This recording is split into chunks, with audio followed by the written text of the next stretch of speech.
Hi everyone, I am here with Ashton and I'm going to let her introduce herself and tell us where she lives and tell us about how you learned about CDH. Okay, I'm Ashton Sharp. I live in a tiny town in Texas called Grayford, a town of about 500 people. We just recently got a Dollar General, and that was a big deal. So that tells you how tiny my town is. I actually found out about cherubs through a friend of ours who lives in Graham, which is about 30 minutes from here. Her son is, I believe, 9 or 10. And after we had Pearson, his CDH was undetected, so we had no idea anything about it. And so after the surgery, they asked us not to look up statistics or look on social media because it was kind of scary. So we said, okay, well, we'll just wait till after. Well, as soon as it was over, she had been contacting my mom and sent us um, to Cherubs, and I joined and have been kind of keeping up with it since. So it was a Oh, huge blessing in the hospital to be able to see people that are going through it when we were clueless. So it was awesome. good. I hate when doctors do that. Yeah, Family should have support.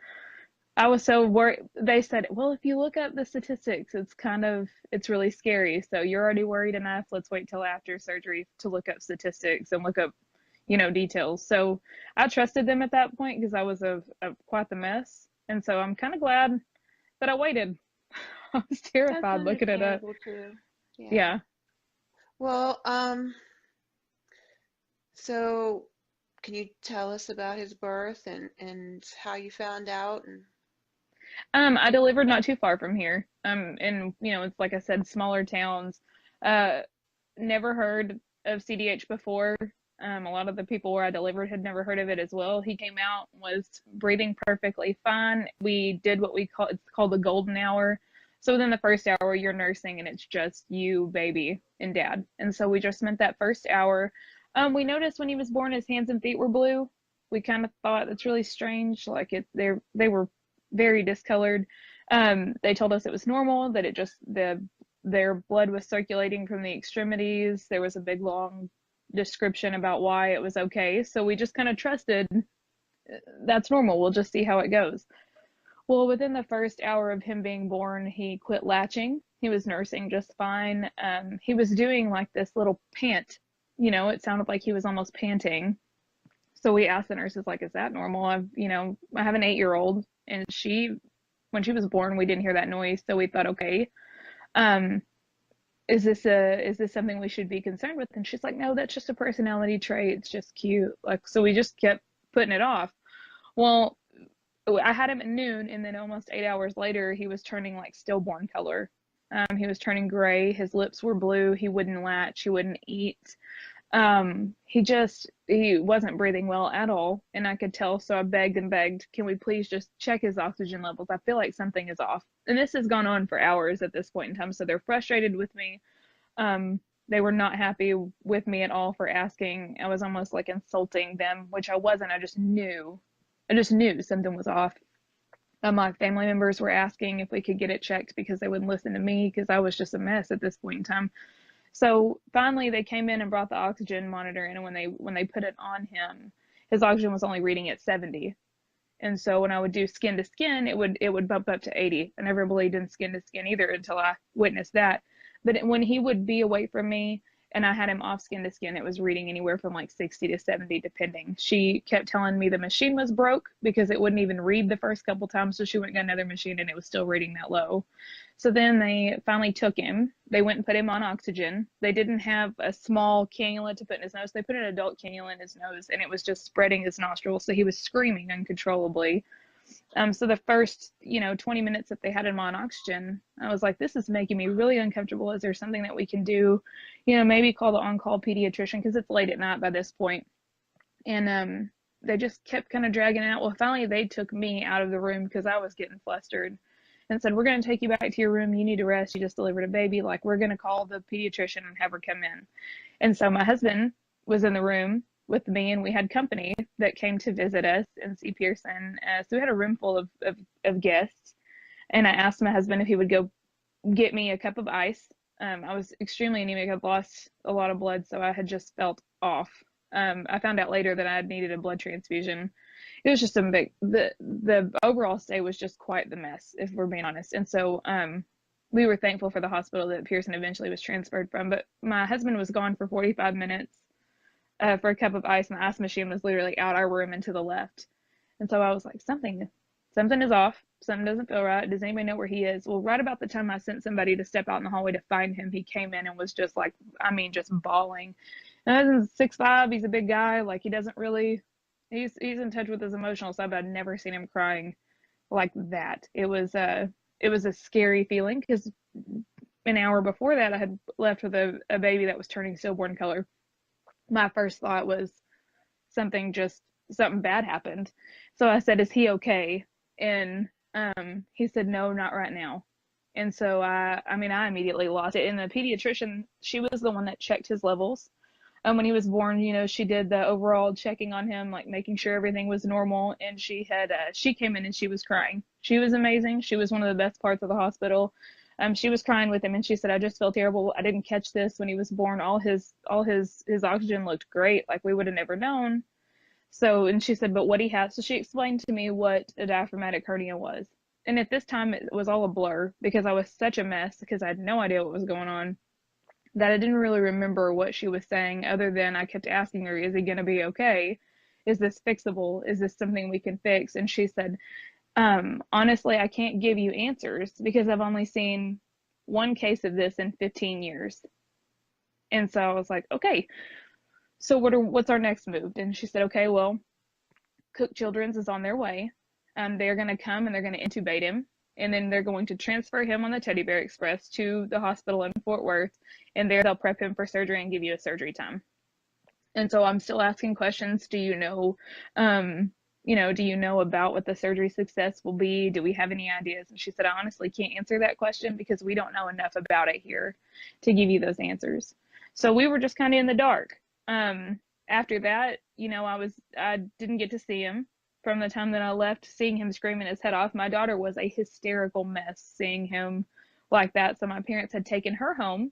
Most of our family members had left. The group that was there, they kind of got a little inside of it. They hugged us goodbye and they left. So at this point, all of our families headed back to the hospital to be with us and to follow us to Cook. So I got in the room, we got changed, we got everything ready to go.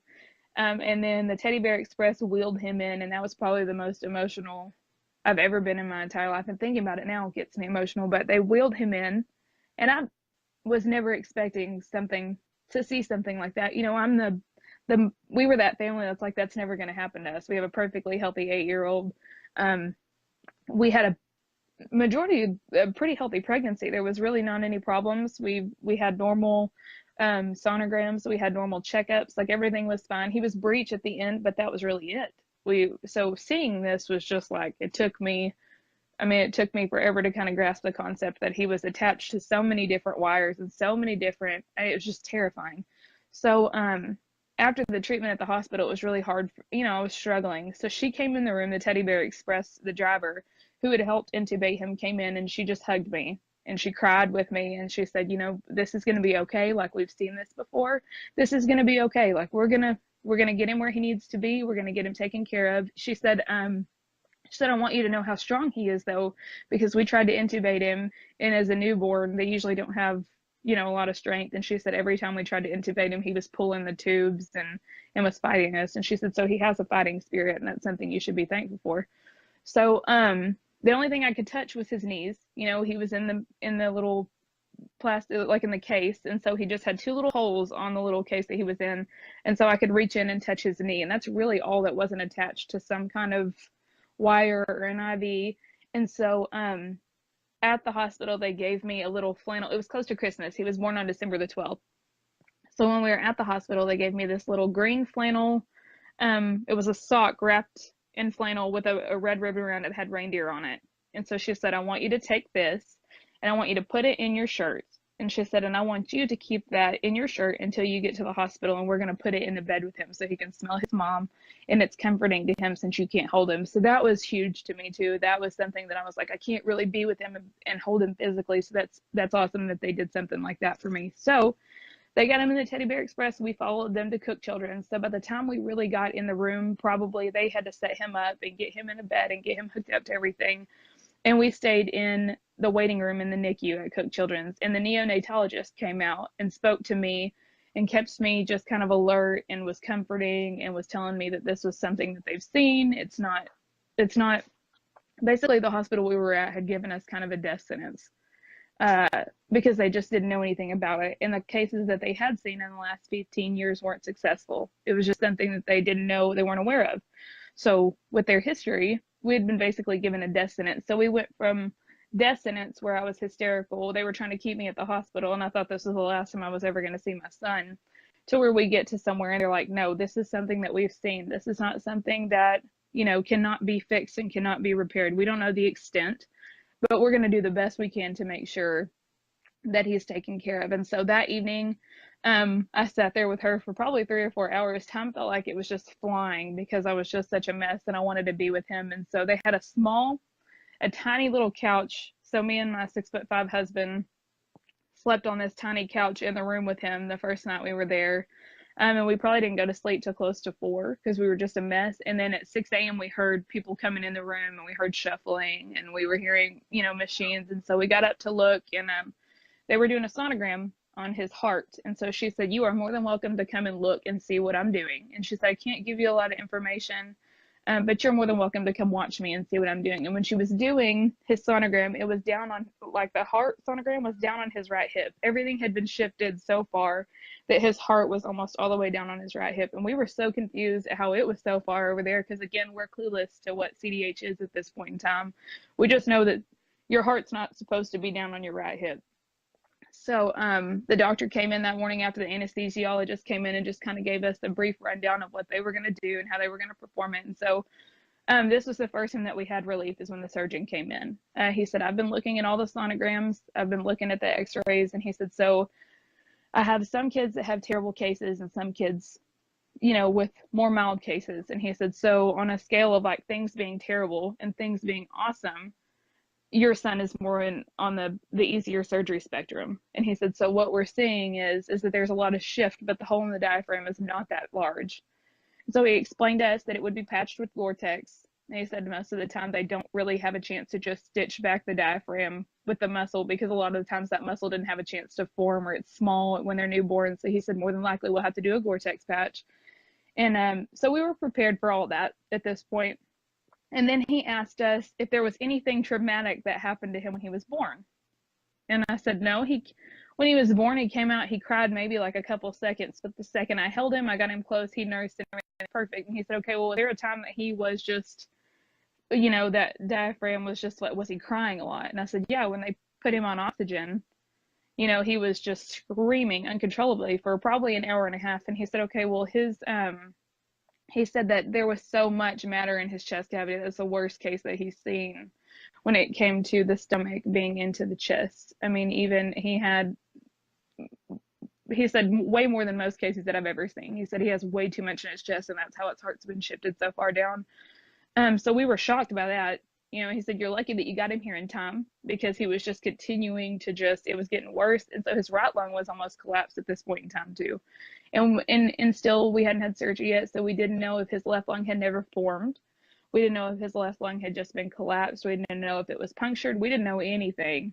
And we knew that the right lung was at least developed because it was just partially collapsed. And so we thought, okay, that's a positive sign. When we got there, they told us we were looking at like a 6-month to a year stay. They gave us just like a gradual kind of a rundown. They didn't really give us a definite time of stay. And so that morning he went into surgery at 10, and they called me at about 12 and said surgery was going really well. And she said, yeah, Dr. Hamner said that this is going to look great. She said, so in about 2 hours, if you want to meet us, and we'll talk to you about what happened, and everything is going good though, so you don't have anything to worry about. So at that point I was thrilled. That was something that I've been so worried about. You're holding your breath almost during surgery because it's something so scary that you don't really know how to. That's the scariest, I think, the moment in my entire life, scariest moment I've ever been through, is holding your breath, hoping that this surgery is successful.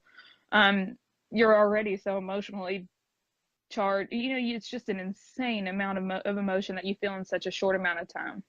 And so I was completely overwhelmed.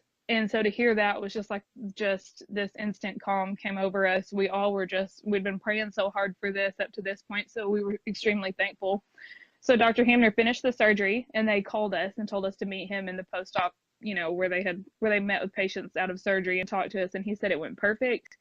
He said we didn't have to use Gore-Tex. He had enough muscle in the diaphragm that we were able to repair the diaphragm without the Gore-Tex patch. And he said nothing was wrong with the left lung. It's up and working just fine. He said it is a little smaller, and he said so it was a little underdeveloped, but it looks to me like the hole was there. And then after he was born and started breathing, that diaphragm started working, and it pulled, it just pulled. And then when he started crying, it just intensified it. And so after the surgery, we went in the next morning. Of course, I wasn't able to hold him the next morning, but we went down to eat breakfast the next morning, and we came back and we're visiting with all the nurses, and we got to know the nurses really well. They became a part of our family while we were there. And then we went down to eat lunch, and when I came back, why can't I think of his name? One of the nurses that was just phenomenal there. But he was the one that handled all the oxygen. He was the one that was taking care of it and changing out the cannulas to make sure everything was taken care of. And so I walked in, he said, "You notice anything different?" And I looked at Pearson, and the oxygen was they had completely taken him off oxygen while we were gone. He was breathing perfectly fine. His levels were at 100. There was nothing going on. So to see that was just like these little milestones that nobody would ever, little milestones that people would never understand with healthy kids. Like it's something that you would never think you would just be doing backflips over. But for him to have a major surgery and then the next afternoon to be off oxygen, whereas we thought his lung was going to be completely just away, it wasn't. It was just a blessing. So then he was still on a feeding tube, but that very next day he was able to take the feeding tube out. That very next evening I was able to start holding him, and he was able to start breastfeeding. And really all we were waiting for at that time was for him to be able to eat more. We had a little setback with that because he couldn't eat a lot, and so we had to put him back on a feeding tube. And then towards the end of the week, we got rid of the feeding tube. He was eating very well. And so we went home December the 23rd. So he was born on the 12th, had surgery the 13th, and we were home by the 23rd. So we made it home right before Christmas Eve. Yeah. So people all over the hospital kept coming and visiting. There were nurses from all over the place that came, to see us. That's just, that hospital, I can't say enough good things about that hospital because they seriously saved his life. And the nurses, from every floor of the NICU, in the PICU, they were coming to see this baby who literally has just like completely overcome all the obstacles and is going home in 2 weeks, whereas we thought we were going to be there for so long. So his case was a rare one, but God definitely had his hand in that whole situation. I think the amount of prayers that were provided for us during that time made a huge difference. And that was part of you guys too, because y'all had posted on the Cherubs page to pray for Pearson during surgery. And lots of people reached out and prayed for us just through that post and found us on Facebook. So that was a huge blessing. And just being able to literally for the next 2 weeks, that was such a huge part of Cherubs, just looking at Facebook daily, seeing all these families that had success stories. And some of them weren't all success stories, but to see that, it just let me know that there were other people out there that knew exactly what we were going through, whereas we were completely in the dark up to that point. So it was just a blessing. It was awesome. And so when we got home, life was basically normal. He healed perfectly fine, and now he is just wild and crazy and spoiled rotten. And so he's all boy. Wonderful. Oh yeah, he's awesome. Wow, that's an incredible story. Wow, that's amazing. That's absolutely amazing. Yeah, we're definitely thankful. Yeah, he's something. Yes, he is. That's a Christmas miracle right there. That's amazing. He is. That's had a little something extra to be thankful for that Christmas. Yeah. So. Wow. Well, thank you so much for sharing Pearson's story with us.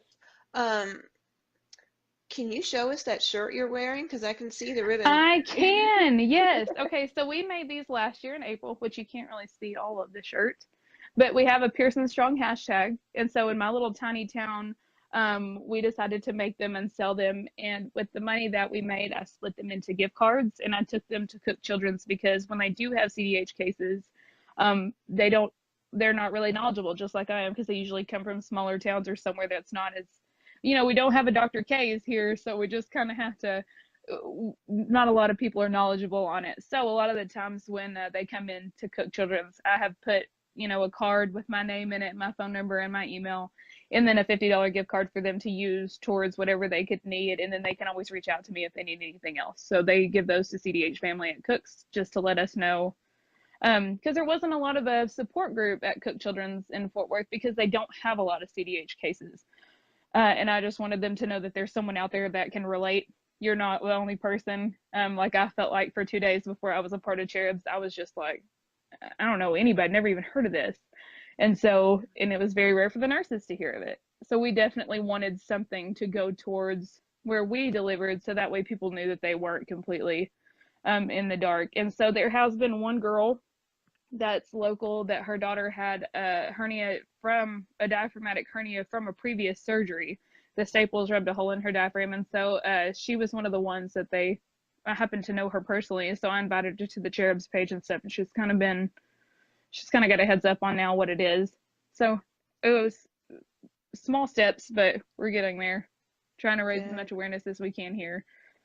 Good. Let's get some parent reference guides over to Cook so that when families are diagnosed, they have something immediately. So that would be perfect. I will definitely do that. Any way I can help, I'll do it. Thank you. Thank you so much, Ashtin. Oh, no problem. We really appreciate you sharing your journey, and you're a great storyteller. I felt like I was right there with you. Thank you. Yeah, it was such a vivid part of your life that it sticks. You remember so many details from a time that you felt like you were just, emotionally. I looked back on it and I thought I'll never be able to remember all that happened because I was so emotionally exhausted. But that's such a huge part of your life, and it stays that way. It becomes part of your identity. So it doesn't really leave you. No, 25 years later, you're still going to remember the smell of that soap in the hospital, and you're still going to hear the beeps in your sleep. And you may not remember what you did last week, but you're going to remember that. Exactly. And that is so factual. Hand sanitizer triggers a remembrance every time we have a checkup or anything. It's and every single time one of those memories comes up, it just brings a whole new, it may not be something that's fresh on your mind every single day, but all it takes is one thing like that to remember how thankful you should be for having a healthy baby that you get to love on, when it could have very easily been something different. Yeah. And wow. Well, I'm glad you had a great experience at Cook's. They're a wonderful hospital. There are several really good CDH hospitals in Texas. It's a state that's blessed with doctors who know what they're doing. And wow, what an incredible story. Thank you so much. And thank you for letting me share my story. I appreciate it. Absolutely. And I'll talk to you soon, okay? Okay, sounds good. Thank you. This your boy Thad Lewis, and April 19th is International Congenital Diaphragmatic Hernia Awareness Day, CDH. It takes thousands of kids a year, and we are trying to raise awareness. You can get more information at www.cdhi.org. This video is to get guys, and I'm hoping to get kids lots of awareness today. Please check it out at www.cdhi.org.